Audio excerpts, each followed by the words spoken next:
เห็นคนตั้งอกตั้งใจเพื่อสิศึกษาธรรมปฏิบัติธรรมมันเป็นเรื่องประเสริฐที่สุดเห็นคนไปเข้าโรงเรียนเข้ามหาวิทยาลัยเป็นพันเป็นหมื่นมันก็บ่เป็นตาดีใจดอกต่อให้ไปเป็นล้านเป็นหมู่กันก็บ่น่าดีใจพอปานใดนั่นเป็นเรื่องวิชาการของโลกหาความรู้มาเพื่อสิมีความรู้หาเงินหาทองหายศหาอำนาจลางเทื่อก็บ่ได้หาแนวดีแนวงามใส่ตัวพอปานใดเก่งหลายๆฉลาดหลายๆบางเทื่อเอาเปรียบพี่เอาเปรียบน้องเอาเปรียบบ้านเอาเปรียบเมืองเอาเปรียบฮอดเผ่าฮอดแม่เอาเปรียบพ่อเอาเปรียบแม่บางเทื่อก็เบียดเบียนฮอดวัดวาศาสนาความรู้ความฉลาดเหล่านั้นตรงกันข้ามกับหันหน้าเข้าหาศีลหาธรรมคันคนมีศีลมีธรรมมีแต่สิเย็นไปหนาสงบไปหนาสงบนี่เป็นบุญเนี่ยสงบนี่เป็นความสุขเด้พระพุทธเจ้าเพิ่นรับรองนัตถิสันติปรังสุขขังความสุขอื่นยิ่งกว่าความสงบไม่มีความสงบเป็นบุญความสงบเป็นความสุขคันเฮาบ่ลงมาวัดโดยปกติอยู่บ้านอยู่เรือนเฮ็ดอยู่เฮ็ดกินป้องแป้งป้องแป้งเสียงโทรทัศน์แน่เสียงวิทยุแน่เสียงมอเตอร์ไซค์แน่เสียงลูกไห้แน่หลานแอวแน่หนหวยบ่ล่ะอยู่ประจำก็สิว่ามันเคยชินก็พออยู่ได้แต่ว่ามื้อนี้เฮาลงมาวัดเป็นจังไดเงียบมีแต่เสียงพัดลมขณะอาตมาหยุดเว้าก็ยินแต่เสียงพัดลมสำบายหูสำบายใจอันนี้สงบทั้งนอกแต่คันสงบทั้งในล่ะคืออาตมาบอกนะนั่งพับเพียบก็ได้นั่งคัดสมาธิก็ได้ยืดกายตรงๆหลับตาเบาๆหายใจเข้าหูหายใจออกหูลมสั่นก็หูลมยาวก็หูลมหยาบก็หูลมละเอียดก็หูลองเบิ่งบ่สนใจว่ามีผู้ใดอยู่ในศาลานี้แน่เฮ็ดคือก็มีเฮาผู้เดียวเนี่ยคือกับมีเฮาผู้เดียวนั่งเบิ่งลมหายใจมีสติไว้ที่จุดลมกระทบเวลาที่หายใจเข้ามันสิเย็นจักหน่อยหายใจออกมันอุ่นๆจักหน่อยเอาสติวางไว้หั่นยามเขาเฝ้าประตูบ่ว่าสิเป็นเฝ้าประตูโรงเรียนโรงงานโรงพยาบาลหรือบ่อนใดก็แล้วแต่ที่มีคนเข้าคนออกยามก็เฝ้าประตูซ่อมเบิ่งแต่คนเข้าคนออกเป็นผู้หญิงเป็นผู้ชายเข้าจักคนออกจักคนยามบ่ได้ตามไปดอกว่าคนเข้าไปทางในเขาเข้าไปเฮ็ดอีหยังเขาออกไปทางนอกเขาไปหยังเขาไปไสบ่เกี่ยวเฮาตั้งสติไว้ที่จุดลมกระทบคือกันฮู้เพียงแค่ว่าลมเข้าลมออกลมสั้นลมยาวลมหยาบลมละเอียดนี่คืออุบายจริงๆใส่อันใดก็บ่ผิด เป็นอุบายผูกจิตให้มันอยู่กับองค์ภาวนาในเมื่อเอาเฮ็ดโดนไป5 นาทีผ่านไป10 นาทีผ่านไป20 นาทีผ่านไปกายก็เริ่มเบาจิตก็เริ่มเบาในเมื่อกายเบาจิตเบาความเย็นก็เกิด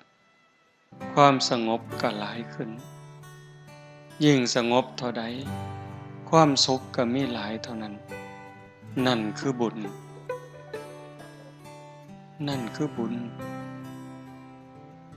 บุญเป็นที่เพิง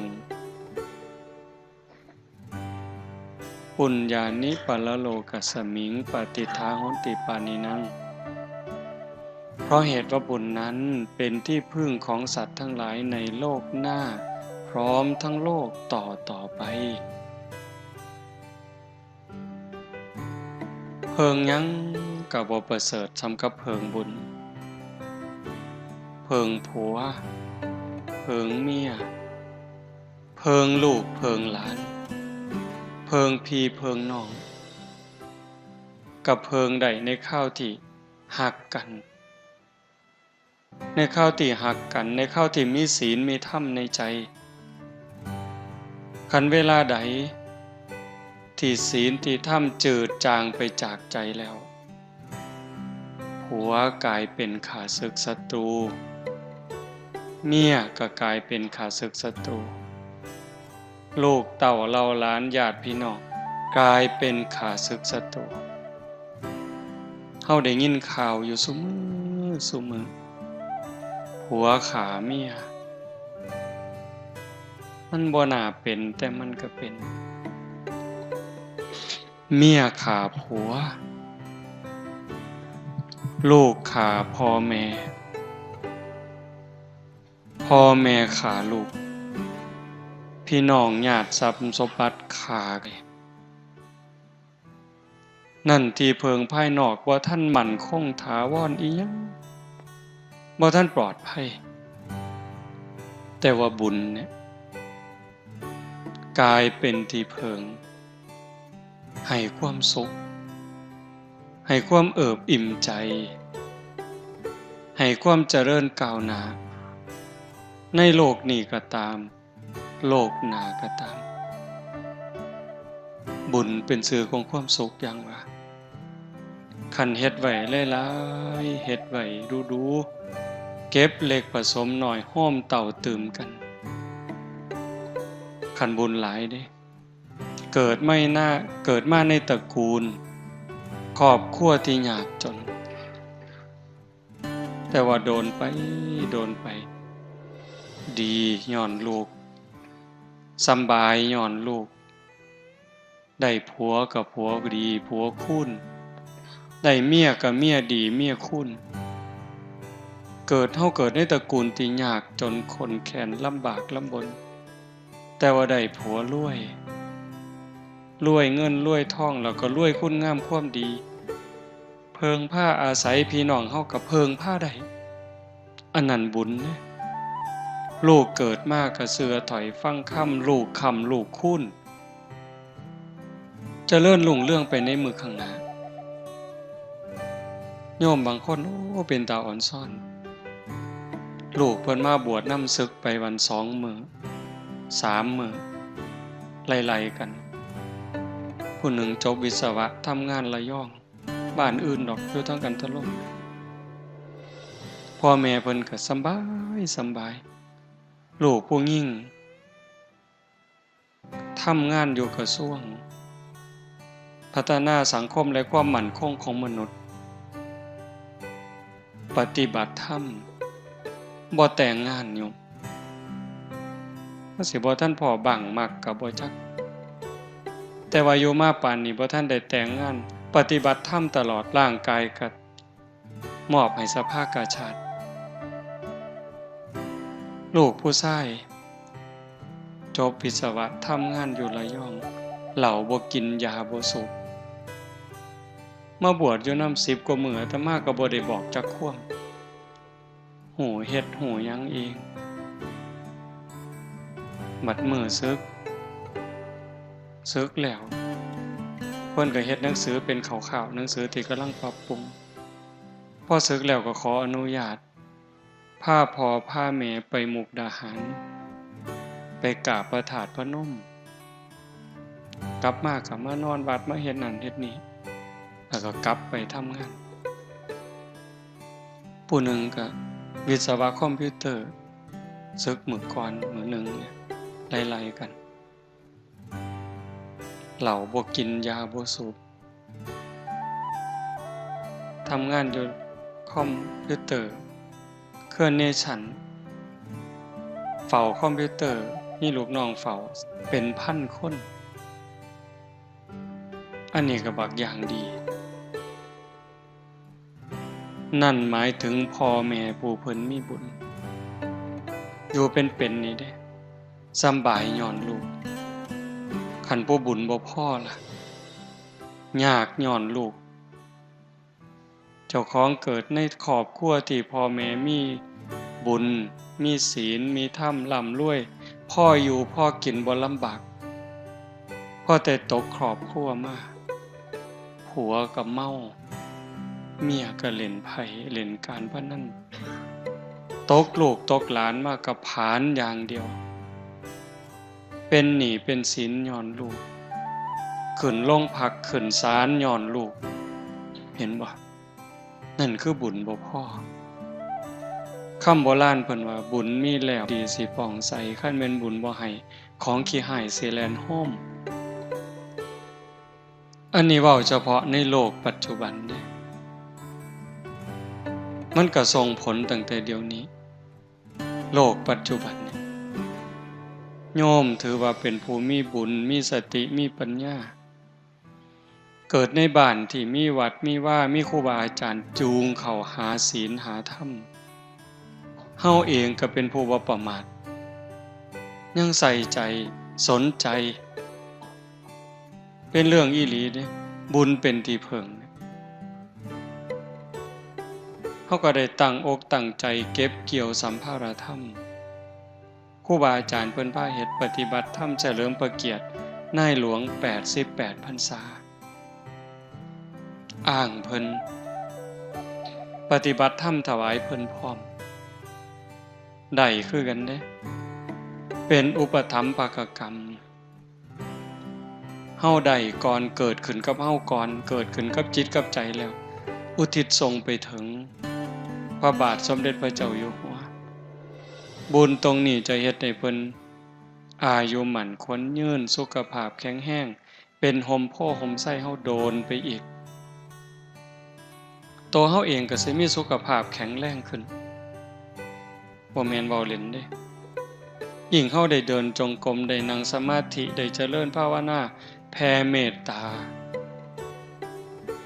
ตัวเฮาแผ่เมตตาอุทิศบุญอุทิศกุศลเนี่ยที่เฮาเอิ้นว่าเจ้ากรรมนายเวรบาปบุญที่เฮาเคยเบียดเบียนเราสรรพสัตว์เขาตกทุกข์ได้ยากบางจิตบางใจยังอาฆาตพยาบาทจองเวรเขาอาฆาตเขาก็เป็นทุกข์ย้อนอาฆาตย้อนจองเวรย้อนสร้างบาปสร้างกรรมเขาไปตกนรกบ้างเป็นเปรตบ้างอสุรกายบ้างเฮ็ดให้ตกทุกข์ได้ยากลำบากลำบนพอแต่เฮาได้มาปฏิบัติธรรมรักษาศีลเจริญภาวนาอุทิศบุญอุทิศกุศลเพิ่นรับหูรับทราบให้อโหสิเป็นอโหสิกรรมโลกนักก็เบาบางโลกเบาบางก็จางคลายโลกน้อยๆหมดทุกข์น้อยๆหมดจากหนักเป็นเบาจากเบาเป็นบ่มีเฮาสิพิจารณาเห็นว่าครูบาอาจารย์รุ่นก่อนๆที่เพิ่นเพียรอีหลีปฏิบัติอีหลีอายุ90ขึ้นแข็งแรงเด้หลวงตามหาบัวจังซี่หลวงปู่เทศจังซี่ก็เกี่ยวกับอดีตชาตินำนั่นล่ะเป็นของติดตามที่ข้ามภพข้ามชาติบ่แม่นเล่น ขันของเก่าบาปเก่าบ่รบกวนหลายจนเกินไปเนี่ยภพชาติปัจจุบันอาศัยการฝึกการฝนการเพียรการประพฤติปฏิบัติกสิทายถูกทายโทษโรคภัยไข้เจ็บหน่อยอายุยืนไปอีกแต่ขันตาของเก่าของหลังมันหลายโพดบาปกรรมเก่ามันหลายดวงจิตดวงใจประพฤติปฏิบัติได้ดียกจิตยกใจขึ้นสู่ภูมิศีลภูมิธรรมได้ร่างกายอาจสิเจ็บไข้ได้ป่วยนั่นคือมันหลีกบ่พ้นกรรมนี้ต้องได้รับยมสัพพังนรานังสัพพลังโสจินนังนกัมมุนาอกินจนะโมฆมัตถิขึ้นชื่อว่ากรรมแล้วจะมากก็ตามจะน้อยก็ตามจะไม่ให้ผลนั้นไม่มีกรรมเป็นค่ำกลางๆบ่ดีบ่สัวเฮ็ดดีเป็นกรรมดีเฮ็ดสัวเป็นกรรมสัวบุญเป็นผลของกรรมดีบาปเป็นผลของกรรมสัวแต่ว่าหากยกจิตยกใจขึ้นสู่กระแสธรรมได้ร่างกายได้รับแค่ผลแต่ว่าใจบ่รับนำคันเฮาจะเว้าครูบาอาจารย์ในภพชาติปัจจุบันเพิ่นฮอดเพิ่นถึงหรือบ่เฮาบ่ฮู้แต่คนบ้านเฮานี่ก็มั่นใจเชื่อหลายอย่างหลวงปู่ชาเฮาภูมิจิตภูมิธรรมหลวงปู่อาจจะถึงฮอดฝั่งแล้วแต่ว่าร่างกายมันเป็นตัวต้องรองรับซอยเหลือตนเองบ่ได้จังหันเองฉันเองบ่ได้ลูกศิษย์ลูกหาป้อนน้ำกับฉันเองบ่ได้ลูกศิษย์ลูกหาป้อนทำธุระขับถ่ายเข้าห้องน้ำห้องส้วมเองบ่ได้ลูกศิษย์ลูกหาเป็นคนซอยเหลือแต่ว่าใจล่ะใจหลวงปู่เป็นทุกข์พอเท่าที่เฮาได้อ่านประวัติหลวงปู่บ่เดือดร้อนบ่ทุกข์แล้วแต่ลูกศิษย์ลูกหาสิเฮ็ดเด้อเฮาบ่มีหยังดอกหลวงปู่ชาว่าได้เนี่ยหลวงปู่ชอบคือกันไล่ถอยไปถึงสมัยครั้งพุทธกาลพระโมคคัลลานะอัครสาวกเบื้องซ้ายมีฤทธิ์หลายที่สุดในบรรดาสาวกน้อยหนาเพียงแค่พระพุทธเจ้าแต่พระมหาโมคคัลลานะก็ต้องถูกโจรทุบจนร่างกายแหลกละเอียดขันเฝ้าในพิสดารเนี่ยเพิ่นว่าเหาะหนีไปแล้ว3 เทื่อเพิ่นเด้โจรมันมาล้อมกุฏิก็เหาะหนีกลับมาอีกมันก็ล้อมอีกหนีอีกมาอีกมาล้อมอีกหนีอีกสุดท้ายพิจารณาเป็นอีหยังมันจังสิมาล้อมขาล้อมตีเฮาแท้พิจารณาเห็นบาปกรรมเคยตีพ่อตีแม่ตั้งแต่อดีตชาติบ่หนีแล้วกรรมจะต้องได้รับก็เลยมานั่งให้ล่อให้โจรมันทุบสุดท้ายเขาก็ทุบจนแหลกละเอียดยังบ่ทันตายได้นี่คันบอกภาษาเฮาร่างกายแหลกละเอียดแล้วโจรมันหูว่าตายแล้วร่างกายแหลกละเอียดแล้วก็พากันหนีก็ใส่ฌานใส่สมาธิรวบรวมร่างกายเป็นโตเป็นตนอีกเทื่อนึงไปกราบลาพระพุทธเจ้าพุ่นเด้โยมกราบลาพระพุทธเจ้าแล้วก็จังกลับมาร่างกายแหลกคือเก่าดวงจิตจังออกจากร่างเรื่องจังสี่คันเว้าภาษาคนเฮาธรรมดายุคปัจจุบันส่วนใหญ่เขาบ่เชื่อแต่ถามอาตมาได้บัดเชื่อบ่อาตมาเชื่อเป็นหยังจังเชื่อเพราะพระพุทธเจ้าตรัสเรื่องสัจธรรมตรัสเรื่องความจริงธรรมะเป็นสัจจะเป็นความจริงเป็นอากาลิโกเอหิปัสสิโกเห็นบ่ สันทิฏฐิโกเป็นสิ่งที่ผู้ศึกษาและปฏิบัติจะพึงเห็นได้ด้วยตนเองอากาลิโกปฏิบัติได้ให้ผลได้ไม่จำกัดการเอหิปัสสิโกเป็นสิ่งที่เรียกให้มาดูท่านจงมาดูเถิดนี่คือท่าพิสูจน์ของจริงนั่นบ่ย่านเห็นปะจังว่าโยมมาเฮ็ดเนี่ยนี่คือสิ่งที่โยมได้นี่คือบุญคือสิ่งที่เฮาได้เป็นสมบัติติดเนื้อติดตัวผัวเมียลูกหลานญาติพี่น้องตามผู้ใดไปเนี่ยว่าฮักกันฮักอีหลีอีหลอคือแก้วตาดวงใจนี่ผัวตายขันเมียยังเป็นสาวนี่โว้ยหอดบ่เป็นสาวปานใดแล้ว40 50ยังเอาผัวใหม่อยู่นี่บางคนผู้ลางคนบ่ทันตายได้ผัวโซ่ซื่อๆบ่เป็นตลอดมักบ่าวเสยเด้บ้านท่าไห้บ่รับประกันละแต่ศรีสะเกษมีแล้วเว้ยเมียตายเอาเมียไหมลังเถื่อบ่ทันตายซ้ำบ่หาแต่โซ่จ้อยมันทำท่าเฒ่าซื่อๆนี่เว้ยแก่ง่ายตายช้าเพิ่นว่า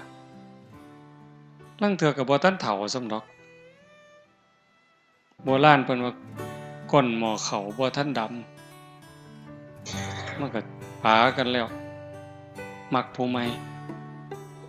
ซุมื้ออาตมาว่าบ่หาแต่ก้นหม้อบ่ทันดำดอกแกะถุงพลาสติกบ่ทันแล้วซ้ำเพราะมันบ่ได้นึ่งข้าวบ่ได้เฮ็ดกินซุมื้อนี้มันซื้ออาหารถุงแต่งงานปั๊บไปอยู่นำกันไปซื้อถุงอาหารมาแก่บ่ทันแล้วสมมุติก็บ่ถูกตาแท้เนาะบัดนี้ว่าป๋าซ้ำโยมฝ่ายผู้แขนบ่ทันได้นับสมมีจักเส้นไปคนละทางล่ะนั่นเห็นบ่สิเพิงได้จังได๋คันบ่มีศีลบ่มีธรรมเป็นเครื่องค้ำจุนใจแล้วมันเพิงบ่ได้แต่คันบุญล่ะเป็นที่เพิงผ้าอาศัยในภพชาติปัจจุบันในขณะเป็นได้ผัวกับผัวดีได้เมียกับเมียดีได้ลูกกับลูกดีเฮ็ดบ่พอได้ก็ได้บ่พอมีก็มีบ่พอเหลือก็เหลือโรคภัยไข้เจ็บหน่อยอายุก็ยืนแม่นไปไสก็มีแต่คนหักคนแพงต่างกันเด้คนมีบุญกับคนบ่มีบุญผู้จังหนึ่งผู้บุญหลายบ่งามปานใดดอกแต่ว่าเบิ่งปานใดก็พอเบิ่งบ่อิ่มหั่นนะโยมบ่งามพอเป็นนางสาวไทยบ่พอเป็นพระเอกหนังดอกแต่ว่าเหลียวเบิ่งแล้วมันบ่อิ่มตามีเสน่ห์อยู่ในตัวลึกๆทำงานก็มีผู้ใหญ่เมตตาให้ความสนับสนุนนี่บุญเด้แม่นสิตายจากโลกนี้กลับไปสู่สุคติมีสวรรค์เป็นต้นเกิดใหม่ใส่บุญกินบุญทั้งสวรรค์เป็น100 วันพันปีหมดเวลาต้องกลับมาเกิดเป็นคนอีกขันบ่ทันถึงความเป็นพระอริยเจ้าบ่ทันถึงที่สุดแห่งธรรมก็ต้องกลับมาเกิดอีกพอกลับมาเกิดปั๊บเกิดในตระกูลสูงอันนี้บุญหลายดิเกิดในตระกูลสูงบุญหลายไปกว่านั้นอวัยวะครบถ้วนหน้าตาดีผิวพรรณดีฐานะดีสติปัญญาดีเฉลียวฉลาดโรคภัยไข้เจ็บหน่อยอายุยืนสารพัดเฮาจะได้ยินคำว่าสัตว์โลกเป็นไปตามกรรมอันนี้เป็นเรื่องที่ต้องพิจารณาเด้กรรมเป็นค่ำกลางๆบ่ได้ดีบ่ได้ชั่วเฮ็ดดีเป็นกรรมดีเฮ็ดชั่วเป็นกรรมชั่วบางคนเกิดในตระกูลสูงปุ่นละเชื่อเจ้ามอมนั่นมอมนี่แต่ว่าขันบุญบ่พอมันก็ซับซ้อนพระพุทธเจ้าเพิ่นว่าเรื่องกรรมเรื่องวิบากเนี่ยเป็นอจินไตย คือกันกับได้เปียกได้เปียกที่มันทับถมกันมันหยุ่งปลดยากแก้ยากโยมเขาจะเห็นว่าบางคนเกิดในตระกูลสูงเชื่อพระวงศ์แต่ว่าขี้ร้ายเห็นบ่เกิดในตระกูลสูงเชื่อพระวงศ์บางคนก็หน้าตาดีแต่ว่าโง่เอาที่ล่ะก็เป็นหมดทั้งเทื่อพิการทั้งเทื่อโรคหลายอย่างสินั่นคือบุญบ่พร้อมมันบ่สมบูรณ์เฮ็ดดีอันนึงแต่ว่าขาดอันนึงให้ท่านนี่สิเฮ็ดให้รวยแต่ว่าขาเขามาท่านน่ะรวยอยู่แต่ว่าอายุสั้นมักเบียดเบียนสัตว์มาท่านมาทำบุญรวยอยู่แต่พิการเอาติล่ะรวยอยู่แต่ว่าโรคหลายเอาติล่ะบ่สามารถทานศีลมันก็สารพัดเธอมันสิสมบูรณ์หมดทุกอย่างคนที่เพิ่นสมบูรณ์หมดทุกอย่างอะโยมเกิดในตระกูลสูงพร้อมงามพร้อมรวยพร้อมโรคภัยไข้เจ็บน้อยพร้อมอายุยืนพร้อมเพิ่นมีเทิงทานเทิงศีลเทิงภาวนาเทิงเมตตาเทิงซอยเหลือเทิงเกื้อกูลบ่อิจฉาบ่ริษยาจิตใจดีจิตใจงามมีเมตตาต่อเราสัตว์บ่มีที่สุดบ่มีประมาณได้เจริญสมาธิภาวนาได้ประพฤติปฏิบัติเต็มที่มีแนวเฮ็ดให้สร้างก็บ่สร้างเฮ็ดให้เครียดก็บ่เครียดมันบ่ง่ายที่เฮ็ดใจได้จังซั่นก็ต้องอาศัยการฝึกการฝนการอบรมจังซี่จะว่างานปฏิบัติธรรมนี่เป็นงานสืบสานอายุพระพุทธศาสนาเป็นงานสร้างจิตวิญญาณพอเฮาบ่ได้เกิดชาตินี้ชาติเดียวโยมคันเฮาเชื่อตามพระพุทธเจ้าเฮาบ่ได้เกิดชาตินี้ชาติเดียวเฮาผู้เดียวนี่หวยนับคู่บ่เลือดเฮาผู้เดียวนี่คันเอามาโฮมกันเกิดมาแต่ละภพแต่ละชาติถือเค้นถือขาเอาเลือดเฮาผู้เดียวมาโฮมกันนี่หลายกว่าน้ำในมหาสมุทรเห็นบ่น้ำตาเฮาผู้เดียวห้องไห้ในเวลาเสียอกเสียใจถือกันถือแกล้งห้องไห้หาพ่อหาแม่ห้องไห้หาผัวหาเมียนี่คันเอามาโฮมกันก็หลายกว่าน้ำในทะเลน้ำตาเฮาผู้เดียวนี่แต่ละภพแต่ละชาติเอามาโฮมกันกระดูกเฮาผู้เดียวเกิดมาแล้วตายเกิดมาแล้วตายเอากระดูกเฮาผู้เดียวมากองโฮมกันหลายกว่าภูเขาเวปุลลบรรพตจังซั่นเฮาบ่ได้เกิดขึ้นมาเทื่อนึงเทื่อเดียวตายลงไปเที่ยวนี้ก็บ่ได้จบจังว่าวัฏสงสารบ่มีเบื้องต้นบ่มีท่ามกลางบ่มีที่สุดพระพุทธเจ้าเพิ่นบอกแต่ว่าเฮามีปัญญามีบุญหลายนะ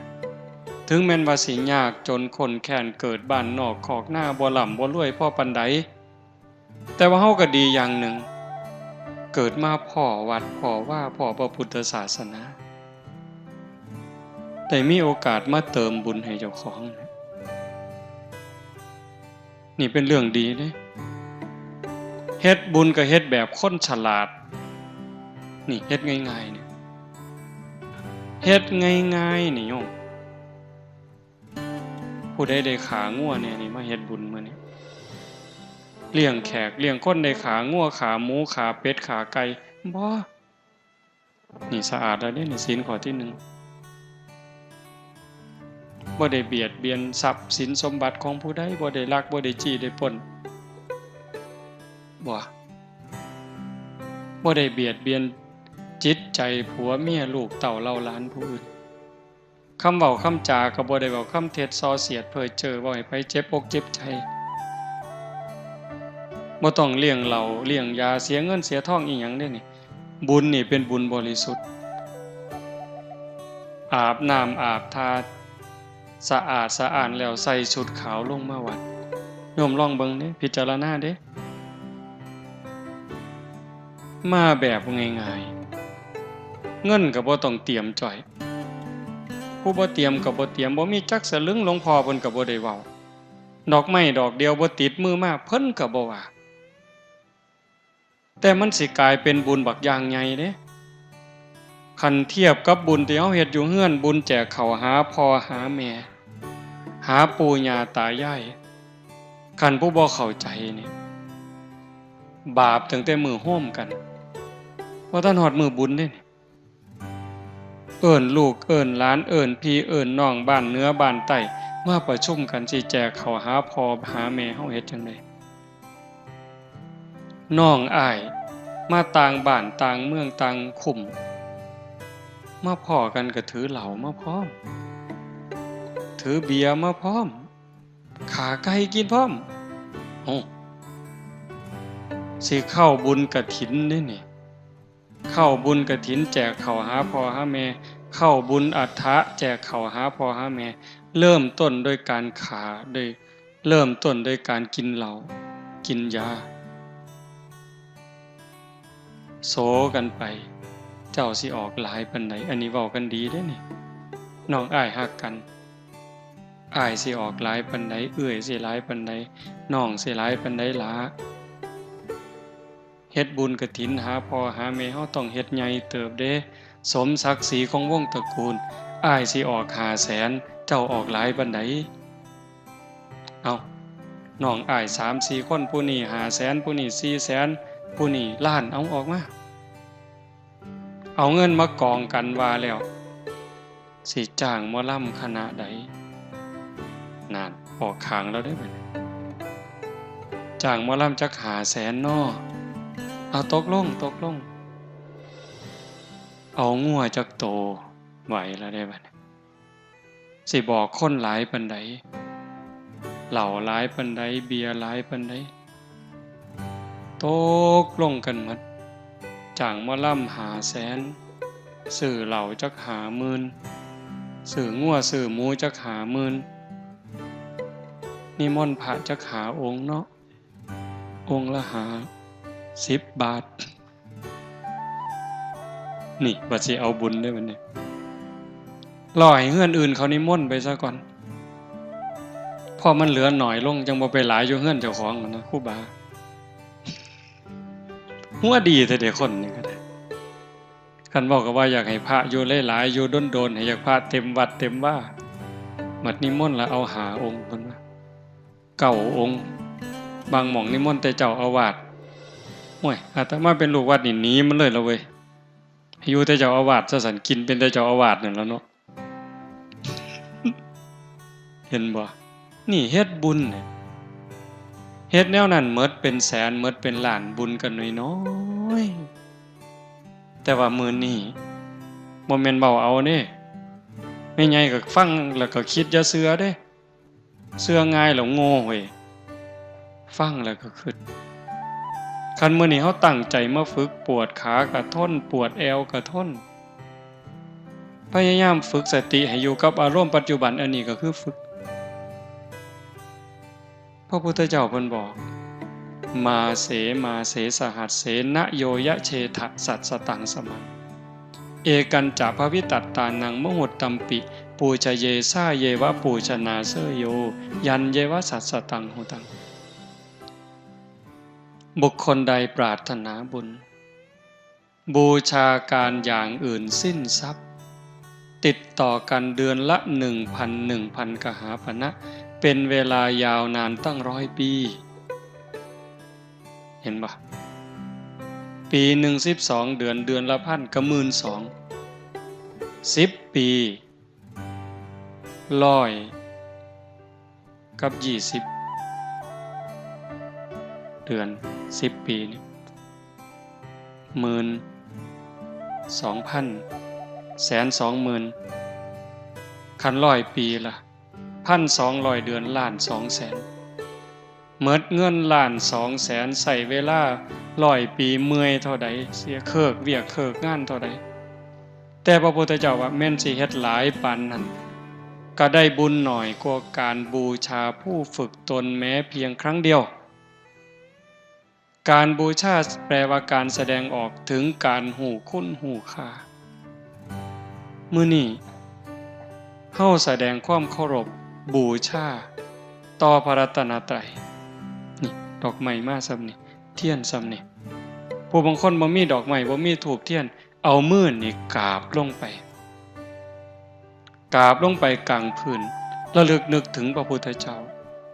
อะระหังสัมมาสัมพุทโธภควาอันนี้ก็บูชาเด้ยกขันดอกไม้ใส่หัวอิมินาสการเรนะอันนี้ก็บูชาเด้บูชาคือการแสดงออกถึงการรู้คุณรู้ค่ากล่าวคำสักการะว่าออกมานี่ด้วยคำเคารพด้วยการสักการะเพียงแค่กล่าวคำอรหังสัมมาสวากขาโตสุปฏิปันโนเทื่อเดียวได้บุญหลายกว่าผู้ไปทำบุญอย่างอื่นเลี้ยงเหล่าเลี้ยงยาขาสัตว์ตัดชีวิตจ้างมาหลองมาล่ำมาสู่กันเบิงเมิดเงินตั้งว่าล้าน200,000ใส่เวลา100 ปีได้บุญหน่อยกว่าการมากราบลงกลางพื้นซื่อๆนี่พระพุทธเจ้าเว้ารับประกันอาตมาบ่ได้ว่าเอาเองเนี่ยเพิ่นพาเฮ็ดพาทำจังซี่บ่แม่นของเล่นเฮาคิดว่าเล่นก็เล่นสำหรับผู้เล่นแต่ผู้อีหลีมันอีหลีเด้อากาลิโกปฏิบัติได้ให้ผลได้ไม่จำกัดการเฮ็ดดีเดี๋ยวนี้ก็ดีเดี๋ยวนี้เฮ็ดชั่วเดี๋ยวนี้ก็ชั่วเดี๋ยวนี้พระเจ้าบ่เกี่ยวสิมาดลบันดาลผู้ใดให้ดีให้ชั่วบ่ได้พระพรหมสิมาลิขิตไปให้ดีให้ชั่วบ่ได้แต่การกระทำของเจ้าของนั่นเฮ็ดให้เจ้าของดีเจ้าของชั่วโยมอยู่บ้านมีลูกมีผัวมีเมียทำมาหากินปากกัดตีนถีบกลางแดดกลางเดินโยมก็เป็นพระใดขันใจโยมเป็นพระใจนี่มันเป็นพอเกี่ยวกับเครื่องแต่งตัวเด้อยู่บ้านอยู่สองบ่มีสูทขาวใสแต่ว่าใจมีศีลมีธรรมมีความเมตตาอายสัวกลัวบาปกลายเป็นใจพระเห็นบ่ใจนี่เป็นเนี่ยเป็นตำรวจ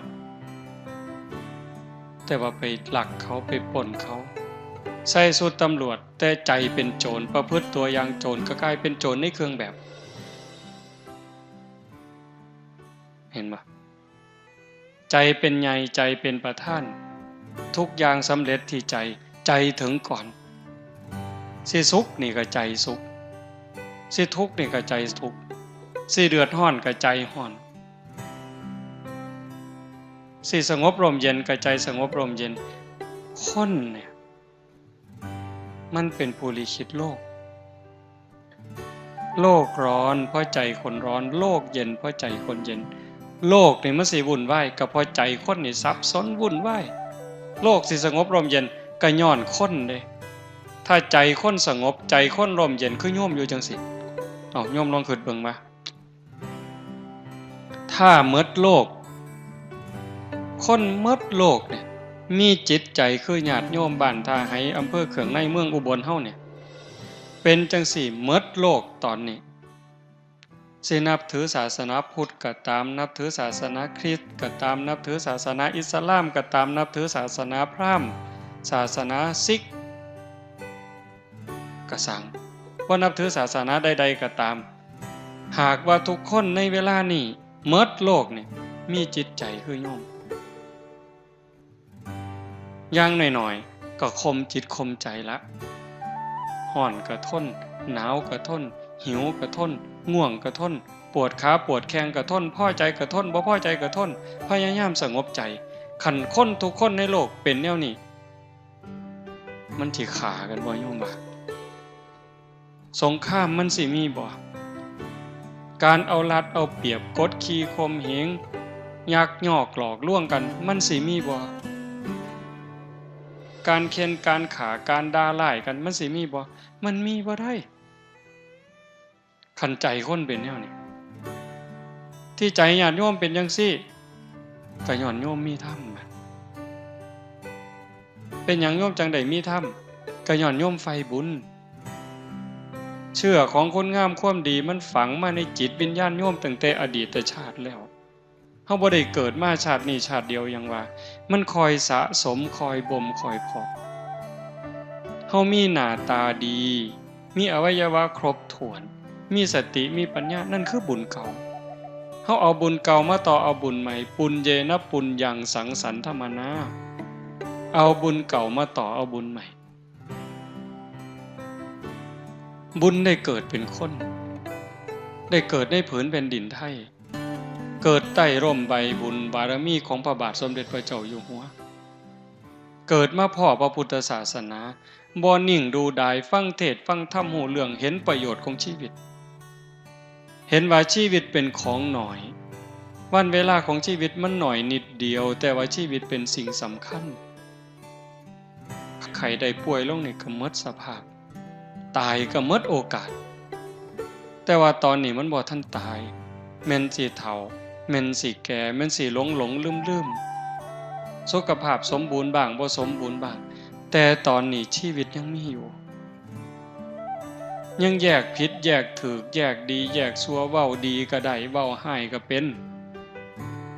แต่ว่าเฮาอยากได้บุญอยากได้ดีอยากมีความเจริญเฮาก็เอาชีวิตที่เหลือนี่เข้ามาวัด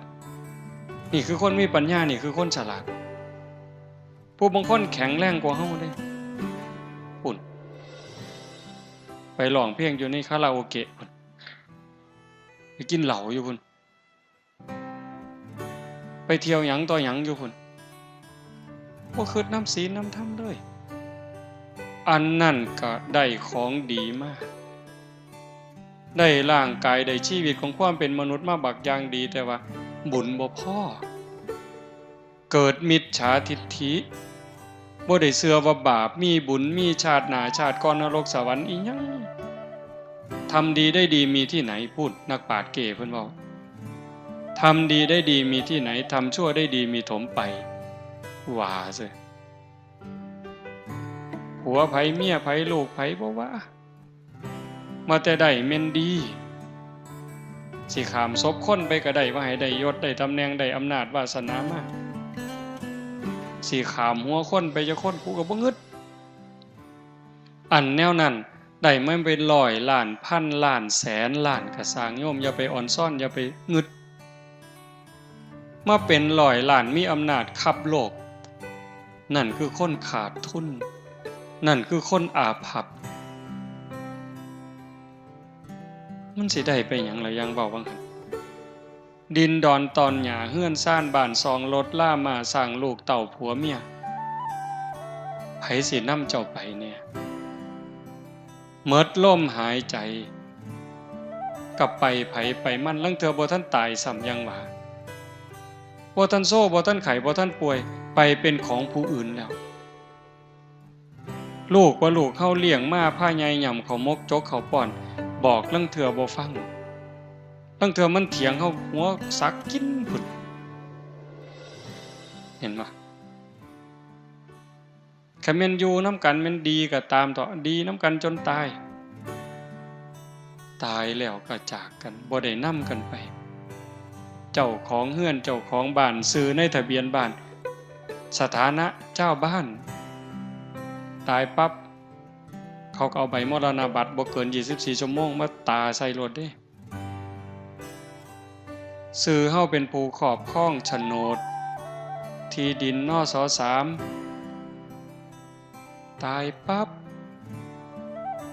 คันบ่ทันโอนบ่ทันหยังเขาก็ไปฟ้องคนตาย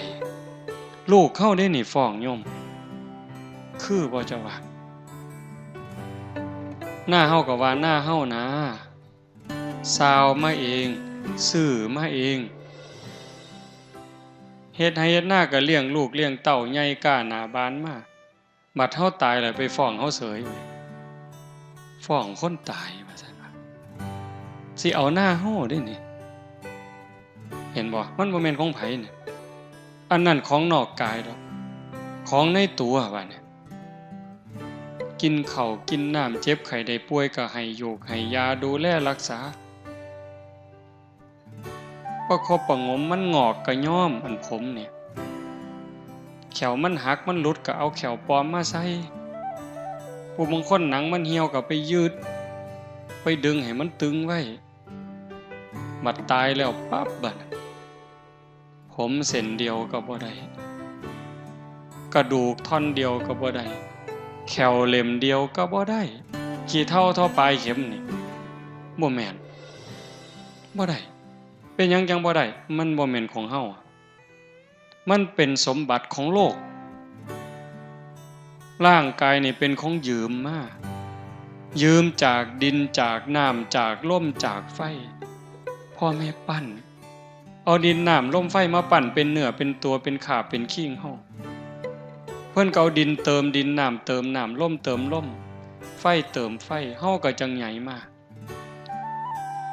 ของที่เฮาหย่ำเฮาต้องเคี่ยวต้องหย่ำเป็นข้าวเป็นผักเป็นเนื้อเป็นขนมที่ต้องได้หย่ำแล้วก็กลืนผ่านลำคอลงไปปั๊บมันก็เปลี่ยนไปเป็นผมขนเล็บฟันหนังเนื้อเอ็นกระดูกตับไตไส้พุง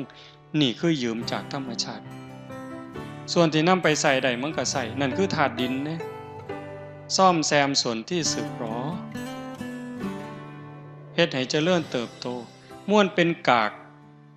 ใส่ประโยชน์บ่ได้มันก็ทายออกมานั่นคือธาตุดินน้ำเฮายืมจากธาตุน้ำมาน้ำสมน้ำหวานน้ำสะอาดที่กลืนผ่านลำคอลงไปปั๊บมันก็ไปเป็นน้ำเลือดน้ำเหลืองน้ำน้องดำดีน้ำสะเลดน้ำลายน้ำเหงื่อส้มเหลือใส่ก็เหี่ยวออกมานี่ก็คือยืมน้ำมาเป็นน้ำเติมน้ำไฟเติมไฟยังทำงานสืบต่อคนเป็นนี่ร่างกายอบอุ่นธาตุไฟยังร่างกายให้อบอุ่นเผาอาหารให้ย่อยทำร่างกายให้ทรุดโทรมคนสิตายปั๊บไม่ออกสิได้เห็นหลายกว่าอาตมาเย็นมาแต่ตีนพุ่นไฟดับได้นั่นหดเข่าหดแต่ตีนหดเข่าบางคนก็เย็นตั้งแต่หัวมากับตีนลวงเข้าหากันจอดเขาไล่ใกล้เขามาหอดกันอยู่วางท้องเย็นจ้อยขันเย็นมัดโตแปลว่าตายไฟดับลมดับเห็นบ่ยืมลมมาเติมลมหายใจเข้าหายใจออกนี่คือลมยังเติมลมยังทำหน้าที่ของเขาปกติแต่ขันเขาบ่ทำหน้าที่แล้วลมคัดของป่วยคัดของซ้ำหน่อยซ้ำใดซ้ำหนึ่งนี่เจ็บไข้ได้ป่วยเริ่มล่มเดินบ่สะดวกป่วยไข้แต่ขันอย่าหยุดเลยล่มหยุดเลยตายไฟบ่ปกติไข้ป่วยคือกันไฟทำงานบ่ปกติเย็นเกินไปก็ไข้ได้ร้อนเกินไปไข้ได้ขันพอดีเฮาก็จังเป็นอยู่จังซี่ลมผิดปกติก็ตายไฟผิดปกติตายน้ำผิดปกติป่วยตายน้ำท่วมปอดเป็นจังได๋เห็นบ่ล่ะเหี่ยวบ่ออกเอ้าผิดปกติตายธาตุดินบ่ปกติป่วยไข้ตายคือเก่าอันนี้คือเฮายืมเข้ามาคันถ้าบุญมีเขาก็บริหารไปปกติถึงเวลาเมื่อเวลาก็ตายเอาโลดแต่คันถ้าบุญบ่พร้อมเจ็บไข้ออดแอดร่างกายเป็นของยืมแต่ว่าโลกนี่เป็นสถานที่ที่เฮามาเยี่ยมชั่วคราวบ่ได้มาอยู่ถาวรบ่ได้มาอยู่ตลอดไปโลกเป็นเหมือนกับศาลาพักร้อนไม่ใช่ที่อยู่อันถาวรของใครบ่มีผู้ใดเซ็นสัญญาว่าสิมาอยู่จักเดือนจักปีจักสิหมดลมมื้อใดจักสิจากมื้อใดบางเทื่อบ่ได้สั่งบ่ได้ลาดีๆอยู่นี่โยมแข็งแรงอยู่นี่ล่ะกินข้าวกับลูกกับผัวกับเมียนอนแล้วบ่ลุกเว้าแล้วเว้าอีกเนี่ยก่อนปีใหม่โยมเมืองอุบลบ้านขามใหญ่คนบุญบักอย่างคักเด้อเนี่ยอาตมาได้เฮ็ดถนนก็เอาแบบอย่างเพิ่นนี่แหละเป็นโยมเนาะหลายปีแล้วเพิ่นนิมนต์อาตมาไปเทศน์ ส่วนพี่ส่วนน้อง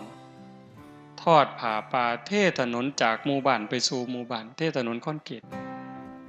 หมู่ก็เฮ็ดน้ำเล่าบักอย่างคักอยู่เด้จากนั้นมาอายุก็บ่ทันหลายดอก58 ปีมีสวนแบบจังซี่ไปเฮ็ดมีบ้านหลังหนึ่งอยู่สวนก็ไปเฮ็ดศาลาขึ้นในสวนเจ้าของเฮ็ดกุฏิเฮ็ดห้องน้ำส่วนหมู่มาปฏิบัติธรรมวันพระในพรรษาก็พากันเป็นอยู่พรรษาแบบฮอดมื้อวันพระหรือมื้อวันเสาร์อาทิตย์ก็ส่วนหมู่ไปสังฆทานวัดนั่นวัดนี่นำครูบาอาจารย์หลายจังหวัดออกพรรษาก็ร่วมกันเฮ็ดกฐินปีละ10 กอง9 กองบัดปีนี้วางไก่วันพอ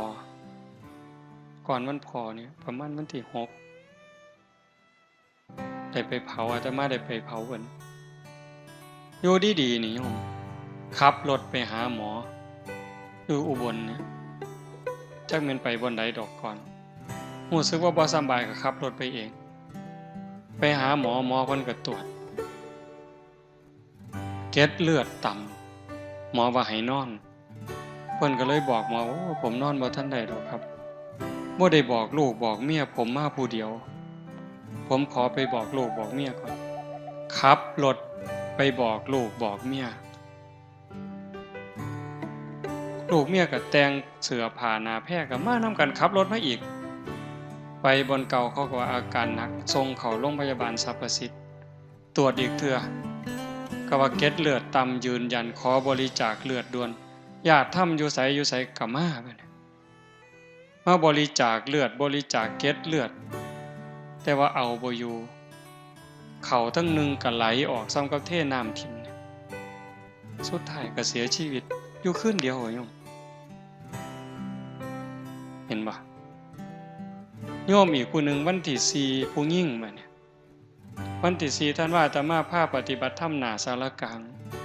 เราก็ไปนำอยู่จนแจ้งยามมื้อเช้าเราก็ไปตักบาตรอยู่อบตบ้านเราทั้งราศี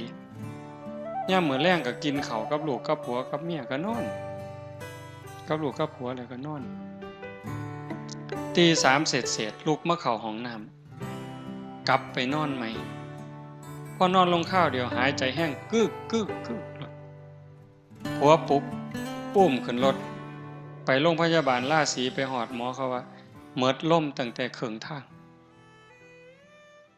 อันนี้บ่ได้สั่งบ่ได้ล่าได้คนบุญบักคักได้เนี่ยทอดผ้าป่าทอดกฐินสร้างวัดสร้างพระพุทธรูปใหญ่หลายๆหม่องแต่บัดสุดท้ายก็คือจังซี่คนดีก็ตายคนชั่วก็ตายแต่ว่าเฮาสิตายแบบคนดีเฮาสิตายแบบคนชั่วมันบ่จบโยม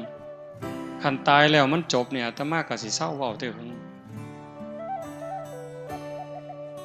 แต่มันบ่จบเนี่ยงานจังซี่เป็นงานฝึกงานบุญอย่างอื่นมันก็ได้แต่บุญนะเฮาฟังเข้าใจบ่สวดมนต์วางแรงอาตมาเชื่อว่าสวดคำสอนของพระศาสนานี่ข้อแรกเลยเฮาเอิ้นว่าหัวใจสัพพปาปัสสะการนังการไม่ทำบาปทั้งปวงนี่ข้อแรกพระพุทธเจ้าบ่สอนเขาก็สอนมาแต่ก่อนแล้ว2กุศลสูปสัมปทาการทำกุศลให้ถึงพร้อมอันนี้เขาก็สอนก่อนพระพุทธเจ้าแล้ว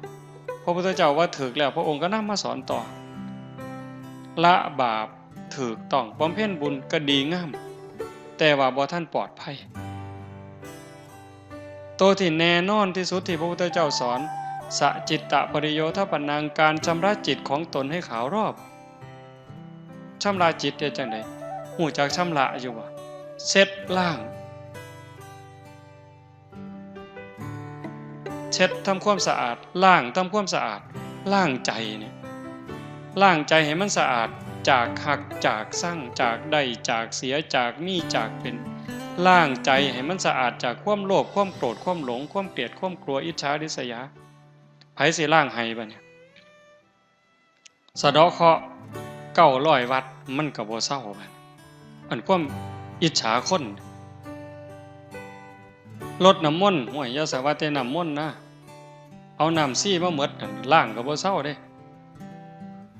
อันโลกอิจฉาคนนี่โยมเคยอิจฉาคนบ่โยม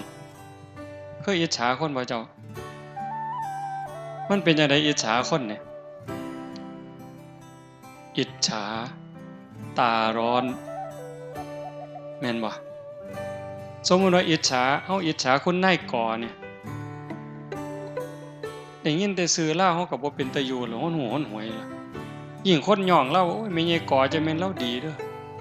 เราเป็นคนใจบุญสุนทานซอยเหลือบ้านซอยเหลือเมืองโอ้ยทั้งนี้ใจสิขาดแล้วกูแฮงสั่งอยู่แฮงแต่มาเว้าเจ้าเคยเป็นบ่แนวนี้มันดีบ่บัดนี้สร้างคนนี่อิจฉาคนนี่มันดีบ่ก็หัวมันบ่ดีอยู่แต่หมู่เจ้าก็บ่เลิกโง่คือฉลาดบัดนี้อิจฉาตาร้อนคันเรามาทางนี้แล้วเห็นกับพุ่นหันหน้าไปทางพุ่นกูบ่อยากเห็นปานนั้นก็ยังอุตส่าห์สร้างบ่เซาอยู่เด้นี่คันว่าว่าฉลาดเด้นี่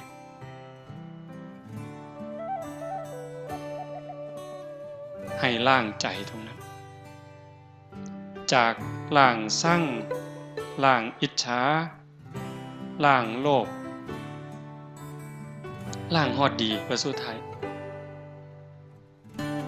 ให้จิตมันอยู่เหนือดีเหนือชั่วคือโยมนั่งสมาธิ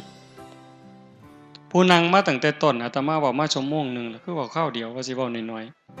ๆถูกยาดีบ่บัดนี้เนาะผู้นั่งมาตั้งแต่ต้นเด้นี่คือบ่ออกเพิ่นนั่งเถียงมาแต่แรกคือตอนนี้จิตตอนนี้ถามว่าฮักบ่โยมลองเฮ็ดใหม่ก็ได้ยืดตัวตรงๆหายใจเข้าหายใจออกถามว่าจิตตอนนั้นตอนที่อยู่กับลมปัจจุบันเห็นลมเข้าลมออกเนี่ยเฮาผู้เบิ่งลมมันเบิ่งยากนั่งยืดตัวตรงๆหลับตาเบิ่งรูปเจ้าของหนังมีสติไล่ตั้งแต่ฝ่าเท้าซ้ายจังใดเท้าขวาจังใดมือซ้ายมือขวาจังใดกายตั้งตรงบ่ก้มไปบ่เงยไปบ่ให้เห็นเจ้าของนั่งหลับตาเนื้อลืมตาในเอาสติเบิ่งรูปเจ้าของนั่งเห็นภาพเจ้าของนั่งชัดเจนตอนนี้นะถามว่าใจหักบ่มีความหักบ่บ่มีความสร้างมีบ่โลภมีบ่ย่านผีบ่ขันใจอยู่กับอารมณ์ปัจจุบันจังซั่นบ่หักบ่สร้างบ่โกรธบ่เกลียดบ่กลัวบ่อิจฉาริษยานั่นคือจิตเป็นอิสระเฮ็ดจังได๋สิพอกพูนจิตตรงนี้ไว้ให้มันได้หลายๆมันมีความเข้มแข็งคนธรรมดาอย่างเฮานี่เฮ็ดได้อยู่แต่บ่เข้มแข็งได้ชั่วครูชั่วยามโยมคันเฮาเฮ็ดบ่ได้ถึงที่สุดฝึกบ่ได้ถึงที่สุดทอดกฐิน8ล้านกองละ800ล้านเจ้าก็บ่ปลอดภัยอย่าซะว่า800กองแล้ว8ล้านกองก็ได้เฮากองละ800ล้านก็บ่ปลอดภัยเป็นหยังเพราะว่าจิตเฮานี่กลับกรอบเกิดเร็วดับเร็วเพียงแค่ชั่วรัดนิ้วมือนี่เหยียดนิ้วมือออกนี่กำเข้ามาปุ๊บนี่จิตเกิดดับแสนโกรธขณะ10ร้อยเป็นพัน10พันเป็นหมื่น10หมื่นเป็นแสน10แสนเป็นล้าน10ล้านเป็นโกรธแสนโกรธขณะนี่กรึบซ้ำนี่ใจเฮามันเกิดดับไว้มันคิดเรื่องนั้นเรื่องนี้ไว้วิทยาศาสตร์เพิ่นว่าแสงเร็วกว่าเสียงฟ้าเหลื่อมศรีสะเกษนี่ปั๊บพุ่นจัก2นาทีพุ่นจังสิดังมาฮอดบ้านตาหายจังสิฟ้าห้องหึมมาฮอดพี่เหลื่อมมึงก็วนไปปั๊บๆยังขี้ไล่ก็ครึ่งนาทีจังสิหึมเสียงฟ้าห้องดังมาฮอดที่จริงมันเกิดพร้อมกันระหว่างแสงกับเสียงเนี่ยสปาร์คปั๊บเกิดเสียงปั๊บแสงแวบพร้อมกันแต่ว่าการเดินทางของเสียงน่ะมันช้ากว่าแสงไว้ไปโลดแสงนั่นแต่บ่สู่ใจมีไงบ่สู่ใจคนจิตคนเนี่ยจิตบ่มีรูปร่างบ่มีโตบ่มีตนกวัดแกว่งดิ้นรักษายากสัญจรไปไกลไปคนเดียวบ่ได้ส่วนกันคิดเด้เบิ่งมันเร็วส่ำใดผู้ใดเคยไปกรุงเทพ เคยทำงานกรุงเทพขึ้นฮอดโรงงานเคยไปอยู่เห็นฮอดแล้วแม่นบ่นี่ไหวบ่ผู้ใดเคยไปเชียงใหม่ขึ้นปุ๊บฮอดแล้วนี่เห็นบ่นี่ย่างย่องๆเชียงใหม่แล้วหุ่นย่างอยู่ดอยสุเทพเลยเอ้าย่างดอยเดินอินทนนท์แล้วนี่เอ้าผู้เคยไปเด้ผู้เคยไปอินเดียปุ๊บผมฮอดแล้วนั่นเอ้าพุ่นกราบพระอยู่พุทธคยาพุ่นผู้เคยไปอเมริกาปุ๊บฮอดแล้วเห็นบ่นั่นคือใจเป็นหยังจังเว้าเรื่องนี้งานปฏิบัติธรรมนอกจากสิเป็นบุญนี่สำคัญที่สุดคือฝึกใจให้มันอยู่กับเจ้าของให้กายกับใจทำงานอันเดียวกันอยู่หน้าที่อันเดียวกันเพื่อป้องกันหยังป้องกันบ่ให้เจ้าของเป็นทุกข์บ่ให้เจ้าของเดือดร้อนอยู่ในเวลาปัจจุบันนิยมเวลาเฮาสิหักเด้เวลาสิหักเวลาสิสร้างเวลาที่เครียดสิขมสิย่านสิกลัวก็ย้อนตาเห็นแล้วก็ทรงใส่ใจหูได้ยินแล้วก็ทรงถึงใจจมูกได้กินก็ทรงใส่ใจกายสัมผัสก็ทรงใส่ใจลิ้นได้รสก็ทรงใส่ใจ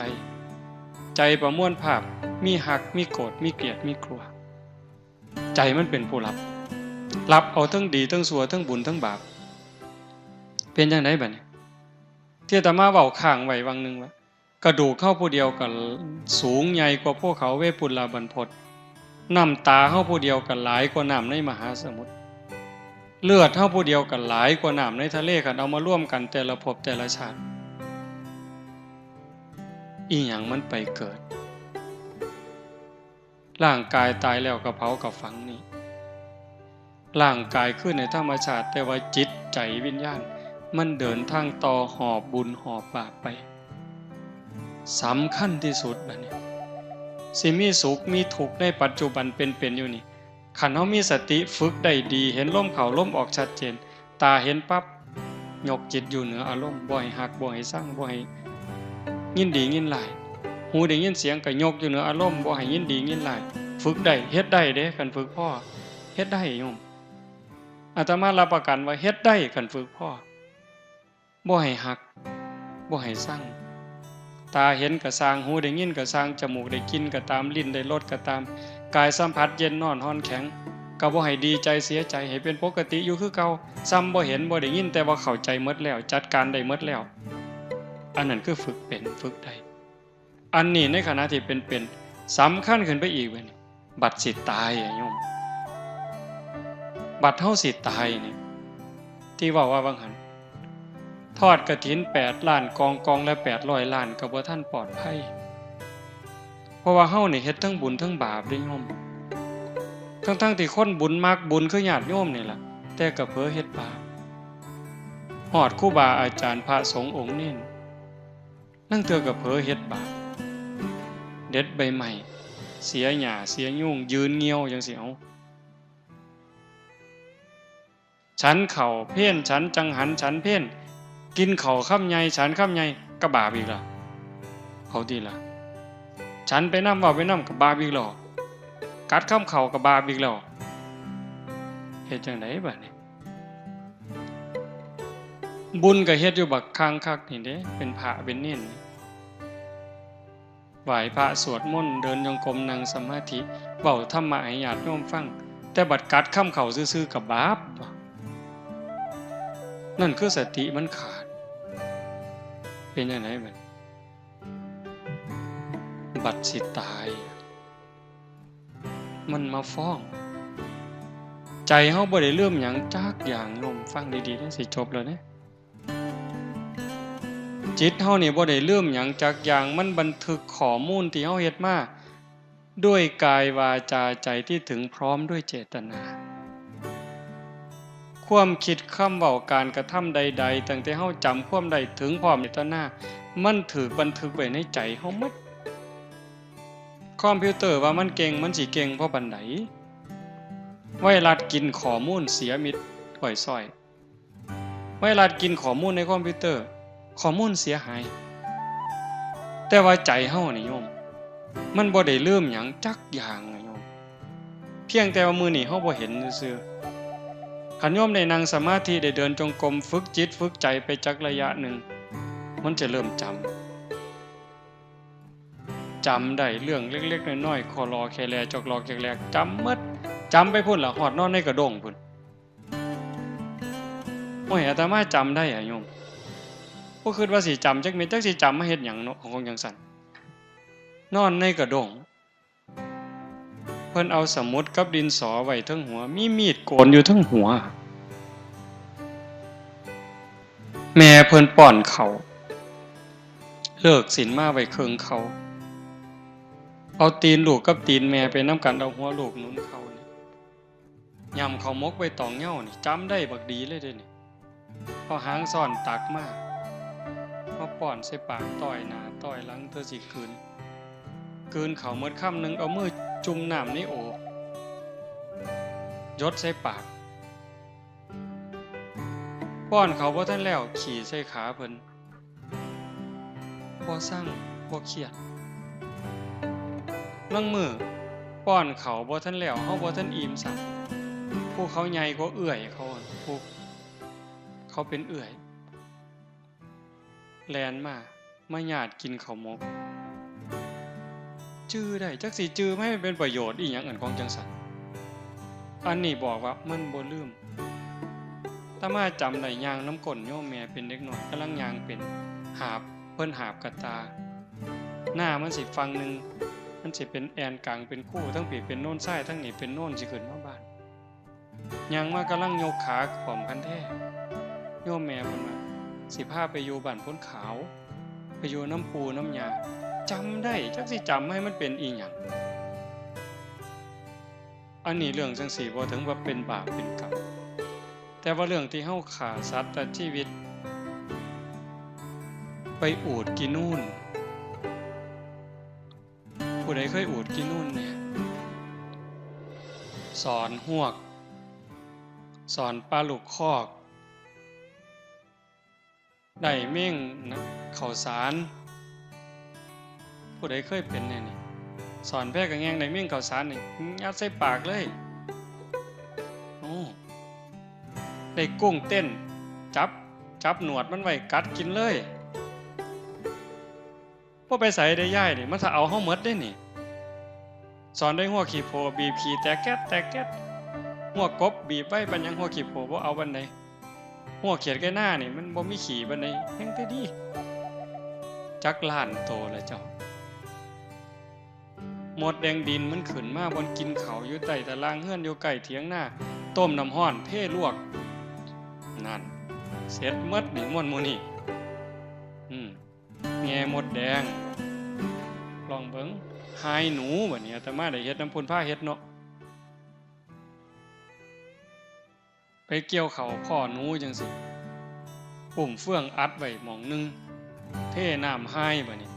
แล่นออกมาถือขวานไม้มูดเอาบัดนี้ได้หลายตัวแฮงแต่หมานบัดนี้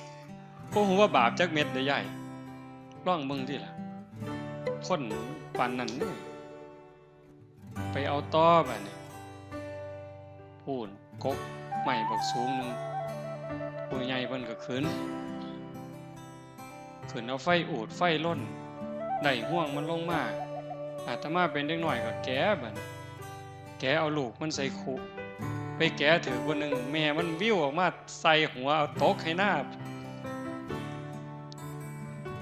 บ่ได้ห้องบ่ได้สั่งเลยตกให้หน้าท้วนโลดเป็นจังไดบัดจื้อมาหมดบัดนี้แต่กี้บ่จื้อเด้นี่บัดมาบวชนี่มาจื้อขอรอแค่แลเล็กๆน้อยๆสิ่งเหล่านี้มันสิเอามาฟ้องเฮาบัดยามเฮาเจ็บยามเฮาเจ็บยามเฮาไข้ยามเฮาสิตายมันสิเอาแนวหมู่นี้มาคันใจเฮานึกเห็นภาพบ่ดีใจขาดปัดตอนนั้นไปบ่ดีก่อนโยมไปนรกก่อนที่จริงบุญก็บ่ไปไสล่ะบุญอยู่หั่นล่ะแต่ว่าใจมันไหลลงต่ำตามใจน้ำสิไหลลงตามหอมบ่ทันไหลกอดขึ้นเวียนเกี่ยวสู่ดอยแนวดีแนวงามบ่คิดแต่แนวบ่ดีเด้ดำรินี่พระพุทธเจ้าเพิ่นจึงสอนให้ในมรรคมีองค์8สัมมาสังกัปโปดำริชอบดำริออกจากกามเลยข้อที่1เลยนี่อวิหิงสาวิตโปดำริออกจากการบ่ เบียดเบียนดำริออกจากการบ่มุ่งร้ายนั่นคือทางถูกแต่ว่าใจคนล่ะย่อมซ่อมเบิ่งเจ้าของได้โยมคนวัดคนว่าคนเฒ่าปานนี้ล่ะใจมันคิดเรื่องหยังคิดเรื่องกามบ่รูปรสเสียงสัมผัสอยู่ซื่อๆจิตมันสิไปคิดแต่เรื่องจังซั่นเกือกกลัวอยู่จังซั่นออกจากเรื่องกามรูปรสกลิ่นเสียงล่ะเบียดเบียนสิไปเอาของผู้ใดสิไปโกงเอาของผู้ใดคันบ่จังซั่นปั๊บผู้ใดมันเฮ็ดหยังให้กูพยาบาทได้บัดนี้ผู้นั้นมันเคยว่าให้กูผู้นี้มันเคยเอาเปรียบกูผู้นั้นมันเฮ็ดพี่กูน้องกูอันนั่งสมาธินี่อาตมาเคยเว้าหมู่อาตมาก็เป็นอยู่ดอกแต่หันบ่ทันเว้าปานเล่าอาจารย์สมคิดจันนิ่งหนองไปนั่งนำกันอยู่วัดพิษบ้านแก่งอำเภอเขมราชไปนำกันปีนั้นหลายองค์นั่งสมาธิชั่วโมงนึงโยมนั่งอยู่ชั่วโมงนึงนำกันเที่ยงที่รีไผก็ได้วัดหลวงพ่อใหญ่เพิ่นพาแผ่เมตตาแผ่เมตตาอย่างดีเด้นี่สัพเพสัตตาสุขิตาโหนตุอเวลาโหนตุว่าไปพอแผ่เมตตาจบไหว้พระเลิกสมาธิเป็นจังไดอาจารย์สมคิดเว้าความแรกขออภัยนะโยมอยากเตะปากผู้ใหญ่บ้านเด้ว่าซั่นอ้าวเป็นหยังล่ะเครียดให้ผู้ใหญ่บ้านเพิ่นก็เป็นเจ้าอาวาสเพิ่นปั่นไฟแห้งบัดนี้ยุคนั้นทุกวัดเขาสิมีห้านหมอลำแม่นบ่ล่ะนุ่นอาตมาไปอยู่สกลนำอาจารย์สมภพใหม่ๆมันคักเด้บ่ได้ย่านตายจักเม็ดได้ตอนนั้นอาจารย์สมคิดคือกันบ้านเพิ่นอยู่อุดรอำเภอศรีธาตุม่างห้านหมอลำเขาบัดนี้เดินหมอลำกับปลูกกกไม้ใส่เดินวัดผู้ใหญ่บ้านเขาเอางัวมาลามซุมื้อเพิ่นก็ไปผูกกกไม้ใส่ที่บัดเอาไปมาพวกทั้งพระผูกกกไม้บัดนี้ผู้ใหญ่บ้านเขางัวมาลามพิษกันหลายผู้นึงกับปลูกผู้นึงกับงัวมาลามสู่กันอยู่เป็นพรรษาออกพรรษามาผู้ใหญ่บ้านกับพาลูกบ้านพาพี่พ่อน้องเขามาไล่เพิ่นหนีบัดหนีมากกระเซิงมากบัดนี้ไปปฏิบัติธรรมนำกันนั่งสมาธิชั่วโมงนึงแล้วก็คือเห็นแต่ผู้ใหญ่บ้านเอางัวมาผูกใส่กกไม้ลาวที่บัดนี้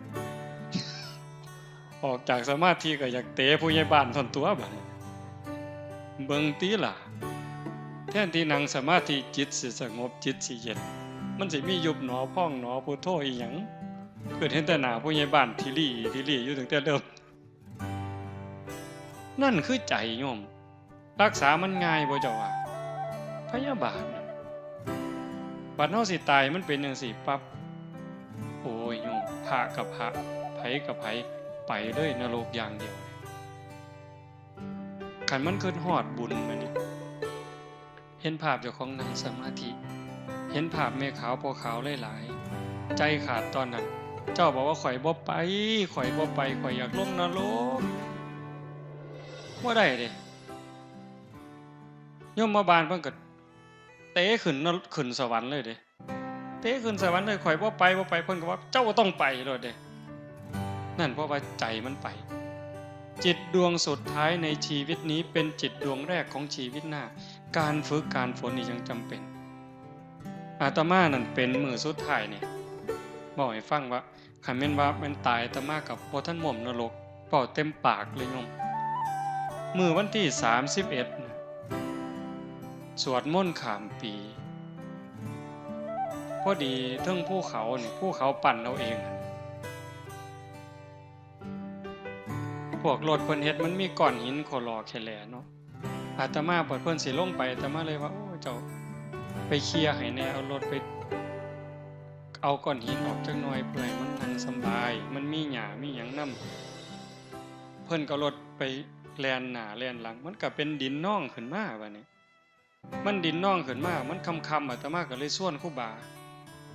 เอาเฟืองไปโปกจักหน่อยหาโยมเพิ่นขึ้นไปนั่งสมาธิยามกลางคืนก็พากันเอาเฟืองขึ้นไปเอาเฟืองโปก มันผันล่มมื้อวันที่31นั่นล่มแห้งๆมันบ่ซองไปใต้ฐานพระเพิ่นเห็นศาสตร์บัดนี้โอ้ปูเฟื่องแล้วก็เอาศาสตร์มาปูโยมก็4คนเขาเจ้าก็มาสมทบมาแต่กันทะลักในมาแต่แถวๆนั้นอีกโยม4คนพระอีกองค์1 2กับอาตมาปูศาสตร์แล้วอาตมาไปเห็นขอนไม้ยูคาประมาณแขนเนี่ยโยมมันก็ใหญ่เติบเนาะเฮ็ดจังได๋เนาะเอามือคุ้ยบ่ตีนก็เอาตีนไปยันตีนยันมันก็ขยับแล้วสิเอาย่านศาสตร์มันปลิวลงภูเขาก็สิเอาไม้มาทับถนศาสตร์บัดนี้พอแต่ไปยกขึ้นมาปั๊บอ้าโลดโยมหัวว่าเป็นหยังนี่อ้าเลยไม่งอดมันตอดจำได้บัดนี้เพราะว่าตอนไปอยู่วัดป่าโน่นกุลมใหม่ๆปี2 ปีนั่นไม่งอดตอดซุมื้ออยู่ก่อนกุฏิมุ้งหญ้าเนาะหม่องเตียงนอนก็เอาไม้เลี่ยนล่ำนี่ญาติโยมเพิ่นมาตีให้มันก็หกมันก็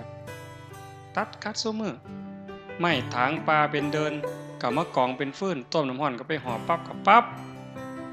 จื้อได้เพราะปัญญัง20 กว่าปียังจื้อได้อยู่ปั๊บไม่งอดว่าซั่นหม่องสำคัญที่อาตมาเว้าให้ฟังนี่ก็คือว่าอาตมาก็ฝึกบ่พอ20 กว่าปีเกือบ30เด้ก็ว่าฝึกพอสมควรแต่ยังใส่บ่ได้บ่ผ่านโยมห้องแต่เบิ่งเหิงอันไม่งอดตอดนั่นอันนี้เพิ่นว่าพระกรรมฐานเด้นี่ไปเทศน์ให้คนฟังก็บอกให้เจริญสติเด้นี่เขาเอิ้นเป็นอาจารย์เขาเอิ้นพ่อครูเพิ่นลังมองแต่ว่าโง่บ่บัดเนี่ยมีงอดตอดแล้วหลงห้องบ่ฮู้โตเลยเพิ่นว่าห้องก็บ่พอได้บัดนี้อันขอนอยู่ในมือจักถิ่มแต่เบิ่งเหิงถิ่มไปไสบ่กำหนดบ่ฮู้ซ้ำคันแม่นถิ่มลงใส่นิ้วตีนเจ้าของอาจสิขาดก็ได้หือโยนไปใส่หัวหมู่ก็บ่ฮู้จักหยังเลยตอนนั้นจักไปใส่มาฮู้สึกโตอีกเทื่อนึงตอนห้องแล้วก็เลยว่าโอ้เจ็บเว้ยแต่ว่าอย่าทุกข์นะเจ้าอย่าควรอย่าข้างเด้ให้เจ้าฮู้ซื่อๆใครแม่นตายมันไปฮอดโลกใดเหรอโยมตกนรกตั้งแต่แล้วซาปานนั้นผ่านไป 2-3 นาทีจังมีสติจังตั้งได้อันเว้าจังสิให้คิดได้บัดย้านอาตมาย้านบัดนี้ย้านหลังตายทุกข์ในขณะที่ตายว่าทุกข์ในขณะที่เป็นมันทุกข์เห็นอยู่แต่เฮาทนได้ทุกข์จากพ่อตายแม่ตายผัวตายเมียตายลูกหลานพัดพรากเฮาทนได้อยู่เป็นไข้เป็นหนาวปวดแขวทนเจ็บท้องออกลูกก็ว่าพ่อตาพ่อจือโยมก็บ่จือนี่คือมันชินเห็นบ่แต่ว่าทุกข์หลังตายล่ะนรกล่ะเป็นแนวใดเปรตเป็นแนวใดคันตามตำราเนี่ยมันเป็นตาย้านแท้จังว่าเพิ่นพาเฮ็ดงานจังซี่ปฏิบัติจังซี่ให้โยมตั้งใจมื้อนี้ซ้ำมาฝึกกลับไปอยู่บ้านอยู่เฮือนนั่นคือสนามรบวัดนี่มันเป็นบ่อนฝึก เก่งก็เก่งอยู่บ่อนฝึกแล้วมวยมันซ้อมอยู่ค่ายมันเตะก็สอบปานสิขาดตกเตะเป้าก็ปานสิขาดใส่หมู่พุ่นล่ะแต่ว่าขึ้นเวทีนี่ขาสั่นเที่ยยกขาก็บ่ขึ้นยกกำปั้นก็บ่ขึ้นจากมัดหนักก็กลายเป็นหนักมัดไปโลดดอกอันนี้มาวัดนี่มานั่งสมาธิรับตามิ่งๆนี่บ่มีผู้ใดให้เจ้าเนาะพระก็มีแต่ย่องเจ้าก็สบายใจดีอันนี้มันสนามฝึกลบไปเฮือนผัวก็จมเอาลูกก็แอวเอางัวก็ออกคอกก็ร้องเบิ่งเอามันสิเป็นหยังบัดนี้กรรมฐานเจ้ามันสิเหี่ยไปฮอดไสเจ้าว่า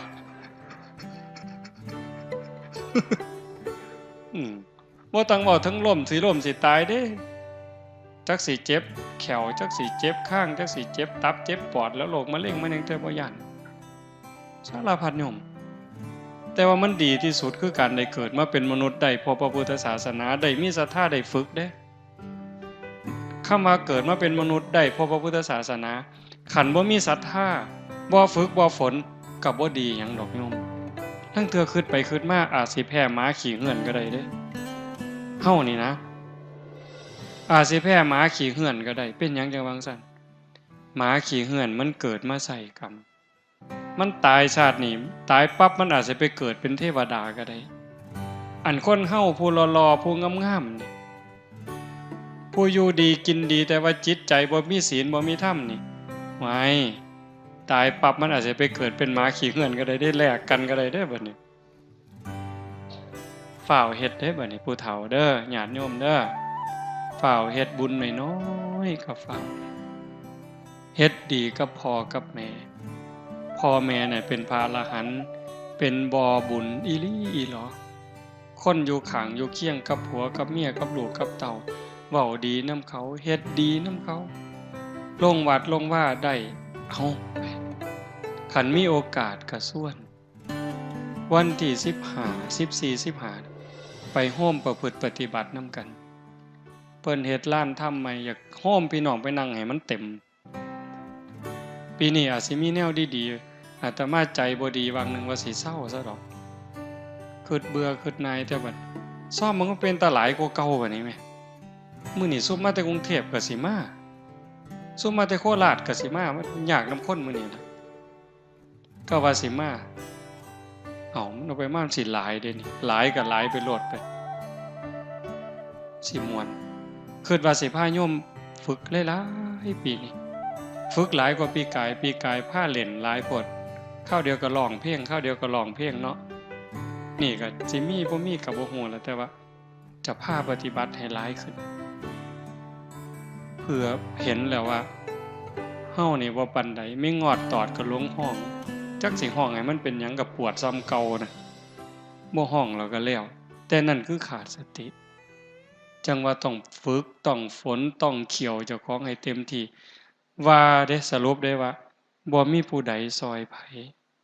เจ้าของซอยเจ้าของกันฝึกได้ก็เอาตัวรอดคันฝึกบ่ได้ก็เอาตัวบ่รอดเข้าใจเนาะมื้อนี้สมควรแก่เวลาใช้เวลามาชั่วโมงครึ่งโยมขออนุโมทนาสาธุกับคณะสงฆ์ครูบาอาจารย์ญาติโยมสุโขสุขคนท้ายที่สุดก็ขอรัตนาอ้างอิงอำนาจแห่งคุณพระศรีรัตนตรัยคุณของพระพุทธเจ้าพระธรรมพระสงฆ์และอำนาจแห่งบุญกุศลคุณงามความดีที่มีทั้งหมดทั้งมวล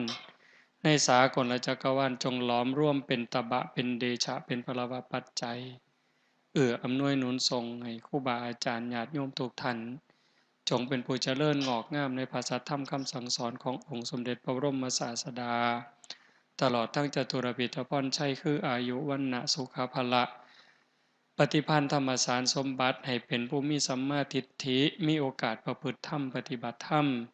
ให้ได้เข้าถึงธรรมที่พระท่านได้เข้าถึงได้หูแจ้งธรรมที่พระท่านได้หูแจ้งจนสามารถนำตนในพ้นทุกข์ได้มีความสุขกายสุขใจปรารถนาสิ่งหนึ่งประการใดหากเป็นไปโดยชอบประกอบโดยธรรมก็ขอให้ความหวังความปรารถนานั้นจงสำเร็จทุกๆประการโดยทั่วกันทุกท่านทุกคนทุกรูปทุกนามเทอญ